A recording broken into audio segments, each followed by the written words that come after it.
Is it just me, or does it feel like some horror end of the world type of movie is going down right now in Naruto? It's like there's nowhere to run. So with this week's chapter, for the most part, it was just seeing people's reactions before they go into the Eternal Tsukuyomi.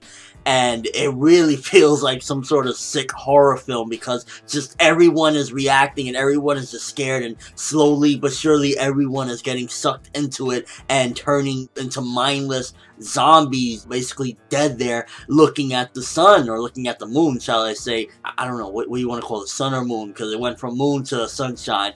But it was just like, what the hell's going on here? So at this point, based off this chapter, at the end of it, for the most part, the only people left that can do anything are Naruto, Sasuke, Sakura, and Kakashi. Kakashi, you know, he's weakened at this point, so there's not much he can do, because, you know, at the end of the day, without his Sharingan, how much can he really do against Madara? So you have Team 7, and then you have the Edo Hokage that pretty much they haven't been affected, which it kind of makes sense, because if you remember correctly, there was a lot of restrictions like Madara had when he was under the Edo Tensei, and at the end of the day, that's some sort of spell, so it kind of, you know, meshes well where, okay, it won't work on them, which still, at the end of the day, God Madara versus a select few that Sasuke and them, they can't even get out of the goddamn Susanoo that he made the shield. So it's like, who can really do anything? The only thing at this point that can be done is they have to fight from within the Susanoo and hope that they don't get touched by the sunshine, the moonlight. Like, fuck. So the Spiral Zets was pretty much chalking this up as a win, because he's already abandoning the body that he had in the beginning of this chapter, and that just goes to show that they are pretty confident at this point. You know, the small allies that Madara does have, which he doesn't even need them at this point, they are pretty confident that they have this in the bag, when Spiral Zets was like, alright, time to fuck off now. And I gotta say that in this chapter, definitely, you know, a lot of times I overlook stuff and whatnot, but I gotta say that Sasuke really owned it and took charge within this chapter, where he's just like, you know, Naruto's trying to do his little Rasen shurikens and whatnot, but Sasuke really was like, you know what? We're not getting touched by this. We're gonna survive. And he just came up with a really good plan. You know, came up with Susanoo. I don't know how he knew that Susanoo would be able to protect him from the, you know, Eternal Tsukuyomi, but that's neither here nor there. The fact of the matter is, Sasuke really owned it in this chapter, with the fact that he was the one who saved them right now. He's the one that's basically keeping them from becoming mindless drones in the Eternal Tsukuyomi. So definitely got to give props within this chapter to what Sasuke did, because he was the one that, you know, Kakashi wasn't doing anything, Sakura damn sure wasn't doing anything, and Naruto didn't do anything either. You know, he was trying to just throw Rasen shurikens at the meteors. So definitely got to give props to Sasuke for saving their asses. Now, it's been setting up for a while, and I really hope that Kishimoto has something a little bit more creative and interesting to stop Madara than just Tenten, because in this chapter, I believe Tenten at this point is going to be under the Eternal Tsukuyomi as well. Pretty much everyone is, except for the select few that I mentioned earlier. So even though she has those ninja tools, it's not going to do shit when, you know, she is completely incapacitated. But I really hope he wasn't planning, or isn't planning, on having Tenten and, like, you know, somebody from the Cloud Village be the ones that stop Madara, because she had the ninja tools, and while it would be cool to give her a moment, ultimately that should not be her moment. So definitely, if it's going to be like Naruto and Sasuke, that they get the gourd from, you know, they're able to summon it and then trap them in, that'll be a lot better than like Tenten. Like, take those scrolls away from Tenten. She shouldn't have them to begin with. That's too big of a play for Tenten to be able to hold down. So definitely, that's, you could see a plot device in there, and that might be the way that Madara gets stopped. Maybe he gets sealed, which in the end, sealing Madara inside of the gourd, all that would leave is that one day somebody can reopen the gourd. So in a sense, I really feel in order to truly have a conclusion to Madara, he needs to be defeated and killed. Like, sealing him away will only lead to, you know, one day somebody wants to unseal him and say, you know what, Madara's cause was right. I really think that it being a plot device in a sense of this might be the way he gets defeated, it seems as though it should just, in my opinion, I feel it would be more of a definitive end if, you know, Kishimoto's truly ending this, to have Naruto and Sasuke just kill him outright, you know, defeat him once and for all, because sealing him away, he can get unsealed at some given point. Who the fuck knows? Maybe he'll unseal himself. He's Madara Uchiha. He's like a god. And overall, if those Sage of Six Path tools end up getting used, I really hope that it's not by Tenten. That's all I'm saying. And you can see at this point that Madara clearly, like, you know, he is 100% the spirit of Kaguya, not being controlled by Kaguya, but you definitely see that panel where you see Madara there, and oh my god, the rape face, like, yeah, Madara hands down has the best rape face in all of Naruto. I don't give a fuck what Orochimaru has done, or anything, like, that face when he's just like, ugh, really has it. And you see that Kaguya face as well at the bottom, and that's basically,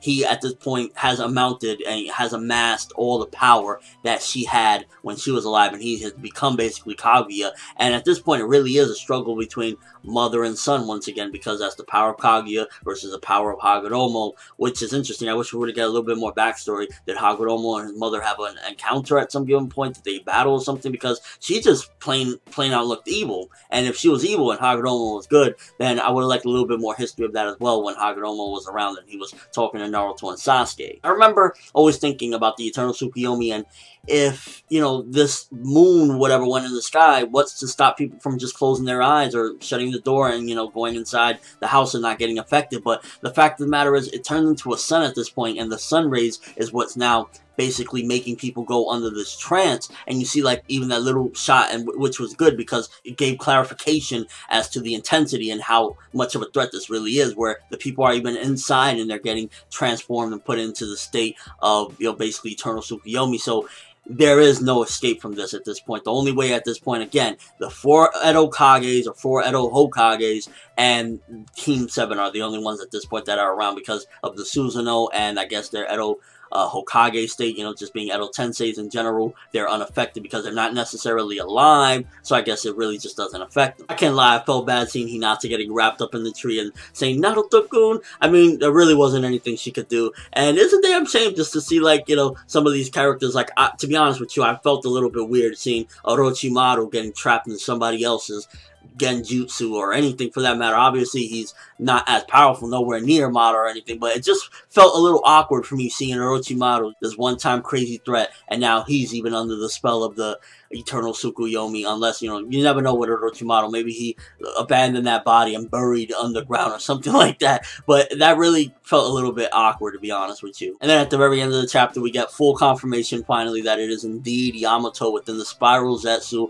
and I'm curious if he's going to be affected by this at this point. I'd imagine so, because you see, like, the eye within the Spiral Zetsu, so he's probably under the spell as well, so even though Yamato's returned, he's still not going to be in the story. I don't know, maybe Kishimoto just really doesn't like Yamato. And also, I wanted to note that, why the fuck did Sarutobi know his name when he says Yamato? He shouldn't know that name, because that name was given to him after the events of, you know, the third Hokage's death. This was way after. This was in Shippuden. If anything, he should be calling him Kenzo, or, you know, one of the names that he had prior to Shippuden. So that was definitely a little bit of an error on Kishimoto's part. And also, we have Minato back in action, because his coat that had those spears in it was, you know, blasted off, and he's just like, what the fuck is going on? So it's definitely going to be a real intense struggle at this point, because can Naruto and Sasuke, you know, Team 7 in general, do anything within the Susanoo? Because they can't even look outside, because the second they look, you know, the sun rays is going to touch them from the Eternal Tsukuyomi and put them under a trance. I honestly wouldn't be surprised if Kakashi at some given point gets, you know, put under it, because at this point, let's be real here, how much can really Kakashi do at this point? Like, nobody can really do anything except the Edo Hokage, because they're the only ones that can roam freely. So at this point, I think a big play has to be that the Edo Hokages have to stop the Eternal Tsukuyomi before, you know, Team 7 can even advance with a counter-strike to Madara, because they can't do anything at this point. They can't look out there, because the second they look, they're going to get put under the trance. So what can they really do? Maybe Sasuke with his new Rinnegan can withstand it somehow. Maybe if he does something, I don't know. But they definitely are in a bind, and it was real interesting to see that. It felt like a despair times 10 or something, because nothing can really be done. The Edo Hokages are our last hope. At the very least, if anything, before they get put out of their misery, they need to stop the Eternal Tsukuyomi and get everyone, because everyone was being wrapped up at this point, which I'm curious if that makes it stronger, or, you know, what is that going to do? Because at this point, Madara is Kaguya, he's the tree, he's a lot of things at this point, and I'm curious if them being wrapped up is giving more energy to Madara, to the tree, to the Eternal Tsukuyomi, because it seems like it was originally, you know, just the moon, and after it started wrapping people up, that's when, like, the sun came out. So maybe them being wrapped up made the Eternal Tsukuyomi stronger, but once they get unwrapped, it's just going to take a lot, pretty much, from what I'm gathering, for the Hokage to at least stop the Eternal Tsukuyomi, so Naruto and Sasuke could bust out of there and fuck Madara up once and for all. But definitely an interesting chapter, to say the least. Felt a bit short, to be honest with you, because it was like I felt like, what, 14, 13 pages or something like that. So definitely a short one. And overall, it was just really progressing things slowly within the Eternal Tsukuyomi, seeing a couple of reactions, and setting up this gourd and everything that's definitely going to be a key play later on within the story as far as, like, getting rid of Madara. But I'm just hoping it's not 10-10 and, like, you know, one of the Cloud Villains, something like that. That needs to be a bigger player than that. And just overall, good chapter. It was good as far as advancing things, but aside from the Edo Hokage, I don't know how else they're going to deal with this, because they're sitting ducks at this point. They can't really do anything unless that Eternal Tsukuyomi is gone. And how the hell are they going to even know if the Eternal Tsukuyomi is gone if they really can't look outside? Except maybe, I guess, Sasuke with his Rinnegan and Sharingan, you know, he could look outside because of visual prowess or whatnot, but it's going to be one hell of a fucking bind, I'll tell you that much. But let me know what you guys think. First of all, do you think Kishimoto is really setting it up so that 10-10 and that gourd can be the final blow to Madara? And at this point, how do you think it's going to go down for them to get rid of Eternal Tsukuyomi so Naruto and Sasuke can attempt to fight Madara? Like I said, I really think that it's going to be the Edo Hokage that come in and stop it, you know, stop the Eternal Tsukuyomi, and then it's going to be Naruto and Sasuke. But do you think that that's how it's going to be? Maybe Sasuke using his Sharingan is still going to be able to fight within the Susanoo? What do you think is going to happen? And just overall thoughts to the chapter, I honestly felt a little bit despair seeing that it's nighttime, but the sun is out, everyone is under control, and there's only a few left. Like, Madara, you done it again. That's all I have for this review. Thanks for watching. Hope you enjoyed. If you liked anything I had to say or enjoyed the video, drop me a like. I greatly appreciate it. I'm for that world. And as always, people, have an awesome day.